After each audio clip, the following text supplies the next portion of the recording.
जब एक व्यक्ति तीव्र प्रकाश क्षेत्र से अंधेरे कमरे में प्रवेश करता है तो उसे कुछ समय के लिए स्पष्ट दिखाई नहीं देता है, बाद में धीरे धीरे चीज़ें दिखाई देने लगती हैं। तो ऐसा कारण होता है क्यों? पुतली के आकार में परिवर्तन के कारण, लेंस के व्यास व फोकस दूरी में परिवर्तन के कारण, रोडोप्सिन का विरंजक ब्लीचिंग का पुनः विरेचन के कारण, या आँखों का अंधेरे के प्रति कुछ समय में अनुकूलन के कारण। तो इसका सही आंसर क्या है? तो इसका सही आंसर होगा ऑप्शन ए। पुतली के आकार में परिवर्तन के कारण हम जब उजाले से अंधेरे में आते हैं तो हमें कुछ दिखाई नहीं देता है। अगला प्रश्न है, माइटोकॉन्ड्रिया की दीवार किसकी बनी होती है? माइटोकॉन्ड्रिया की दीवार किसकी बनी होती है? प्रोटीन, वसा से, लाइपोप्रोटीन या कार्बोहाइड्रेट की?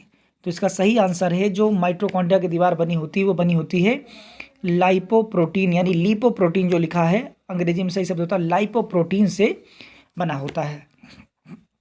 अगला है कि समुद्री जल को शुद्ध जल में किस प्रक्रिया द्वारा बदला जाता है? यानी समुद्री जल में खारापन होता है तो खारापन कौन सी प्रक्रिया से दूर करते हैं? प्रस्वेदन या डेल्यूकेंस, उत्फुलन या एफोलेरेंस, विद्युत पृथक्करण या इलेक्ट्रिक सेपरेशन, या उत्क्रमण प्रासरण रिवर्स ऑस्मोसिस? आपने सुना होगा जो जल को शुद्ध करने का तरीका है उसे आरओ कहते हैं। आरओ, यहाँ देखिए लिखा है रिवर्स ऑस्मोसिस, आरओ, इसी के कारण होता है। तो समुद्र के जल को शुद्ध किया जाता है रिवर्स ऑस्मोसिस द्वारा या उत्क्रमण परासरण के द्वारा। अगला प्रश्न है, निम्नलिखित में कौन सा नियम किसी धात्विक तार में प्रवाहित होने के कारण वाली धारा और उसके सिरों के बीच विभवांतर बताता है? धारा और उसके सिरों के बीच विभवांतर कौन बताता है? आसान सवाल है। विकिरण, आवेशों का नियम, ओम का नियम या जूल का नियम? तो आपने पढ़ा है, सही आंसर इसका ऑप्शन सी, ओम का नियम बताता है विद्युत धारा और उसके विभवांतरों के बीच का संबंध। अगला प्रश्न है, निम्नलिखित में से कौन सा क्षेत्र भारत के सकल घरेलू उत्पाद या जीडीपी को सर्वाधिक योगदान देता है? जीडीपी में सबसे ज़्यादा पैसा सरकार के पास कहाँ से आता है? प्राथमिक क्षेत्र, द्वितीयक क्षेत्र, तृतीयक क्षेत्र या तीनों में बराबर आता है? आपको पता होना चाहिए, प्राथमिक क्षेत्र में कृषि आती है, द्वितीयक क्षेत्र में उत्पादन आता है और तृतीयक क्षेत्र में आता है सेवाएं। तो भारत सरकार या दुनिया में जो भी चीज़ें हैं सबसे ज़्यादा जीडीपी में योगदान होता है तृतीयक क्षेत्र का, यानी कि सेवाओं का। तो सेवाओं में सबसे ज़्यादा पैसा आता है। अगला प्रश्न है, ये न्यूमेरिकल है तो थोड़ा समझ के लगाना होगा। न्यूमेरिकल 10 मीटर पर सेकेंड से गतिमान एक 200 किलोग्राम का ट्रक एक ट्रैफिक लाइट पर खड़ी एक कार से टकराता है। टकराव के बाद दोनों का एक साथ 8 मीटर पर सेकंड की गति से चलते हैं, तो कार का द्रव्यमान बताना है। आसान सा है, आप लगा सकते हैं।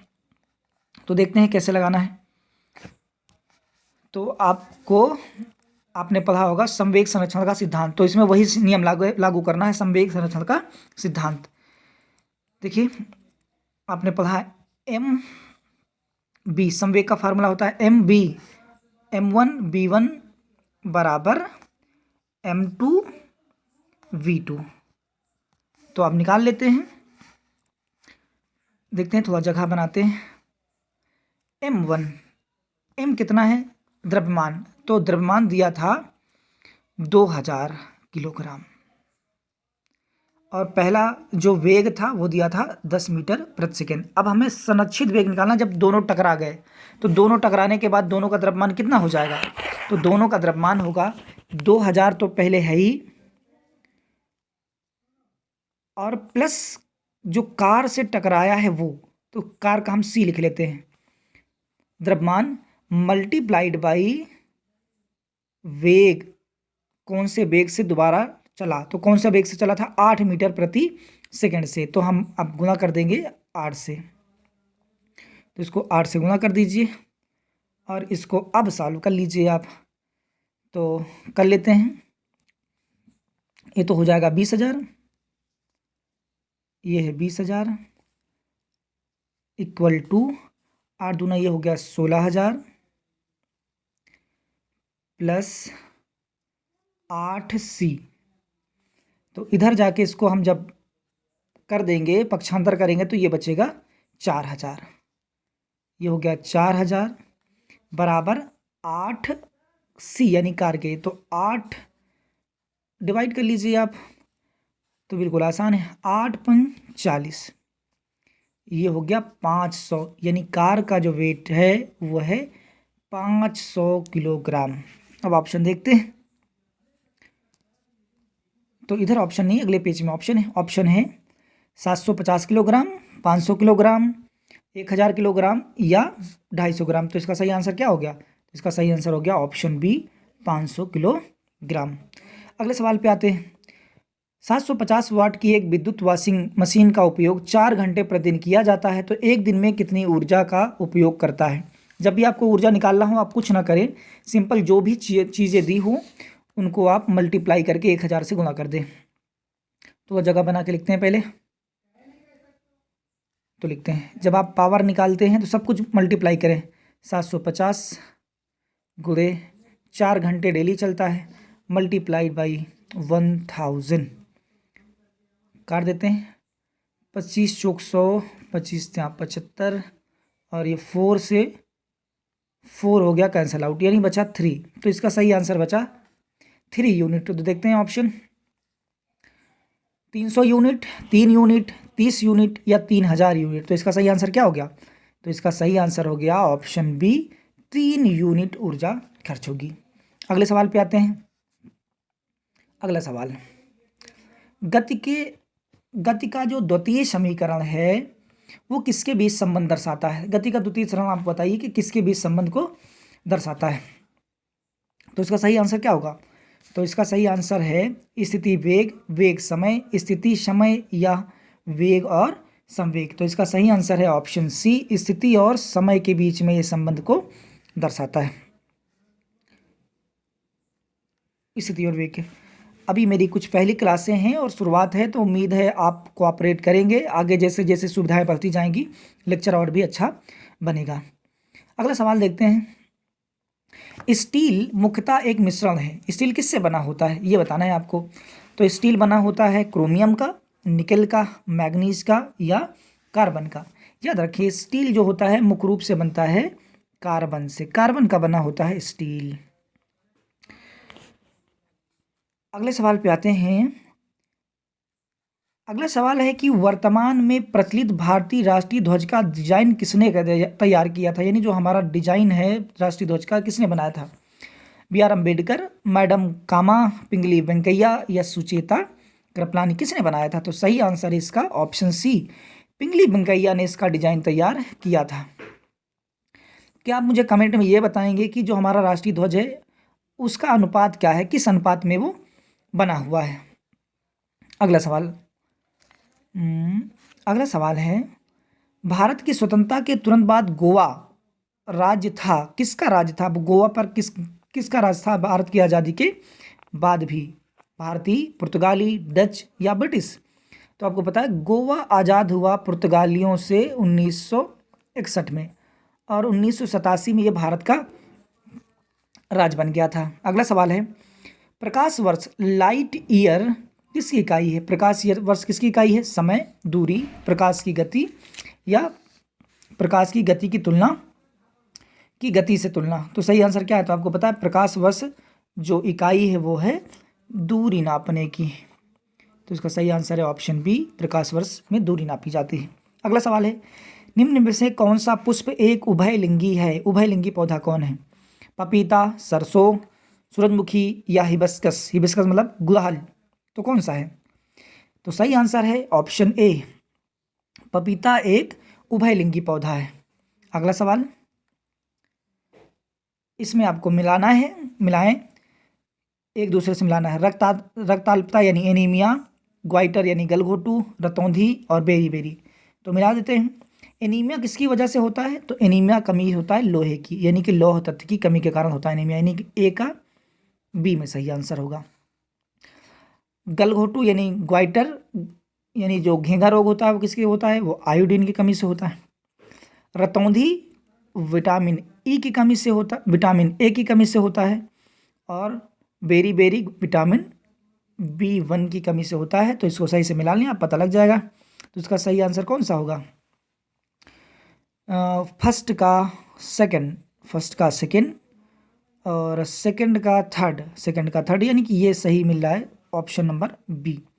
बी इसका हो गया सही आंसर। अगले सवाल पे आते हैं। अगला सवाल है कि निकट दृष्टि दोष दूर करने के लिए निम्नलिखित में से कौन से लेंस का उपयोग किया जाता है। निकट दृष्टि दोष में कौन से लेंस का उपयोग करते हैं? कॉन्वेक्स उत्तल लेंस, कॉनकेव अवतल लेंस या सिलिंड्रिकल वर्तुलाकार, या इनमें से कोई नहीं। ये कौन सा सही आंसर है बताएं। आसान सा सवाल है। निकट दृष्टि दोष में हम उपयोग करते हैं अवतल लेंस का। अवतल लेंस का उपयोग किया जाता है निकट दृष्टि दोष में। अगला सवाल आते हैं। भारतीय रुपये की शुरुआत सर्वप्रथम किस शासक ने की थी? रुपये की शुरुआत किसने की थी? आपको पता ना, सबसे पहले रुपये की शुरुआत चांदी का सिक्का चलाया था शेरशाह सूरी ने। अच्छा, बता सकते हैं कि शेरशाह सूरी का जो मकबरा बना हुआ है वो कहाँ पे बना हुआ है? अगले सवाल पे आते हैं। अंतर्राष्ट्रीय बाघ दिवस की किस तिथि को मनाया जाता है? अंतर्राष्ट्रीय जो बाघ दिवस है वो कौन सी तारीख को मनाते हैं? तो बाघ दिवस मनाया जाता है 29 जुलाई को, यानी कि ऑप्शन बी इसका हो गया सही आंसर। अगले प्रश्न पर आते हैं। जब किसी दर्पण से कोई प्रकाश तरंग परावर्तित होती है तो तब परिवर्तन होता है। तो जब किसी दर्पण से प्रकाश की तरंग टकराती है तो किस चीज़ में परिवर्तन होता है? आवृत्ति में, आयाम में, उसके तरंग दैर्ध्य में या उसके वेग में? तो इसका सही आंसर है उसके आयाम में चेंज हो जाता है जब कोई प्रकाश तरंग टकराती है। अगला न्यूरोमेलिकल है, अच्छा सा है। 50 किलोग्राम द्रव्यमान का एक लड़का 45 सीढ़ियों की सीढ़ी 9 सेकंड में चढ़ जाता है। प्रत्येक सीढ़ी की ऊंचाई 15 सेंटीमीटर है। तो किलोग्राम और लड़के का द्रव्यमान, सीढ़ियाँ कितनी हैं? सीढ़ी की संख्या है यानी लैडर्स की संख्या है 45। एक सीढ़ी कितने की है? 15 सेंटीमीटर की।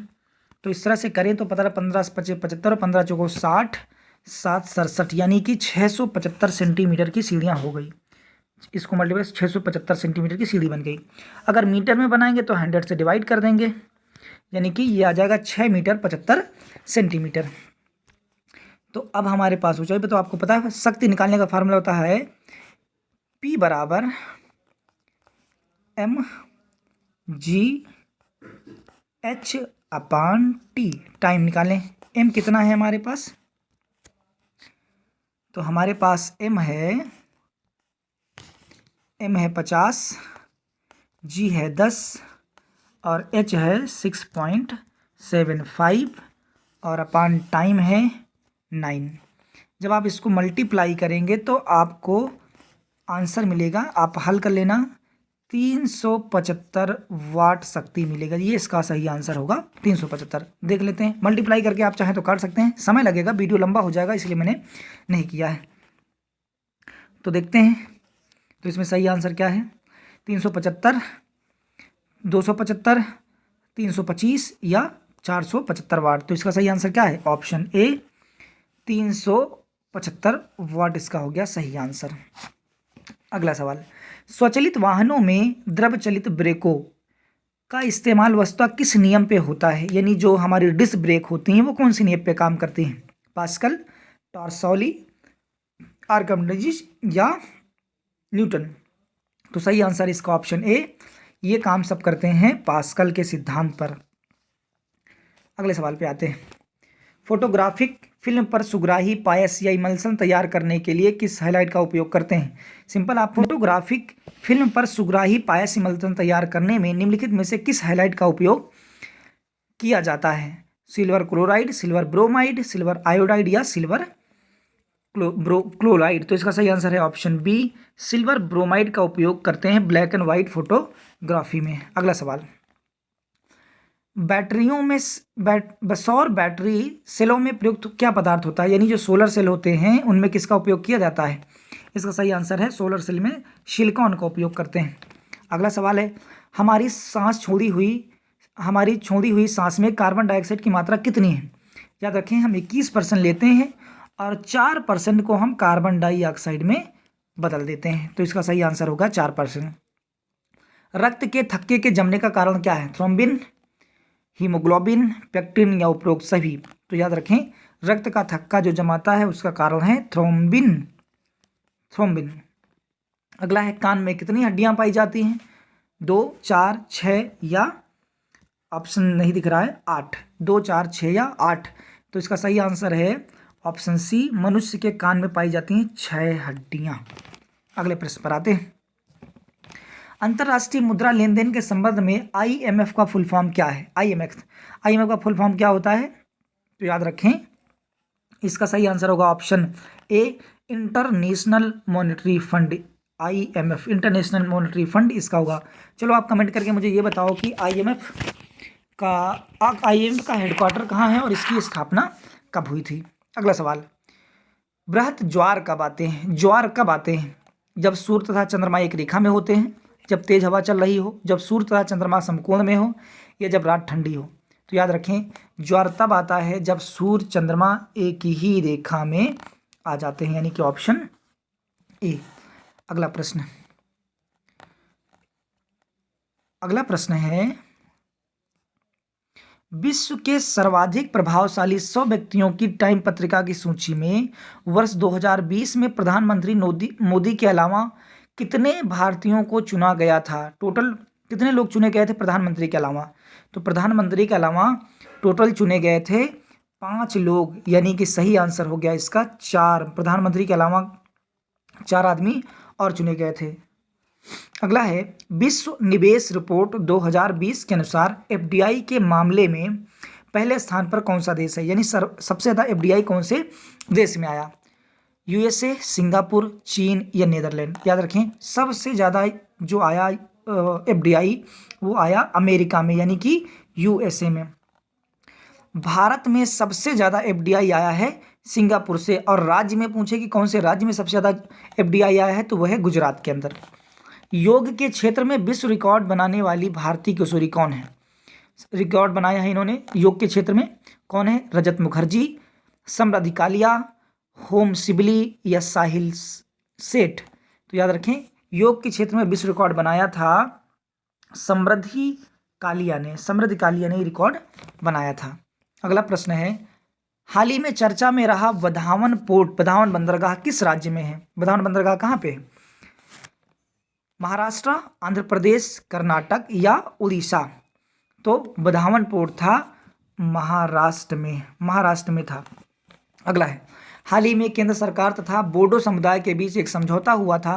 तो बोडो समुदाय यानी बोडो जनजाति कौन से राज्य की है, ये बताएं? मेघालय, असम, त्रिपुरा या मिजोरम? तो याद रखें कि जो बोडो समुदाय है वो संबंधित है असम से। ये सब करंट अफेयर से सवाल हैं। चलिए अगला अच्छा सा सवाल है, नीति आयोग द्वारा जिला आकांक्षी के तहत डेल्टा रैंकिंग में 115 जिलों में किस जिले को विशेष स्थान मिला है, ये बताना है आपको। किस जिले को विशेष स्थान दिया गया है आकांक्षी जिलों में? सुकमा जिला, ठाणे, नारायणपुर जिला या पुष्कर जिला?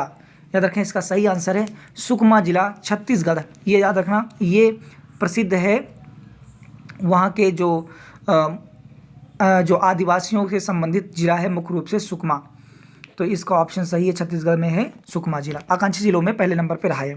अगला सवाल है, मध्य प्रदेश सरकार ने निम्नलिखित में से किस व्यक्ति के नाम पर ग्वालियर चंबल एक्सप्रेसवे का नाम रखने का निर्णय लिया है? किस व्यक्ति के नाम पर ग्वालियर चंबल एक्सप्रेसवे का नाम रखा जा रहा है, ये बताएं आप।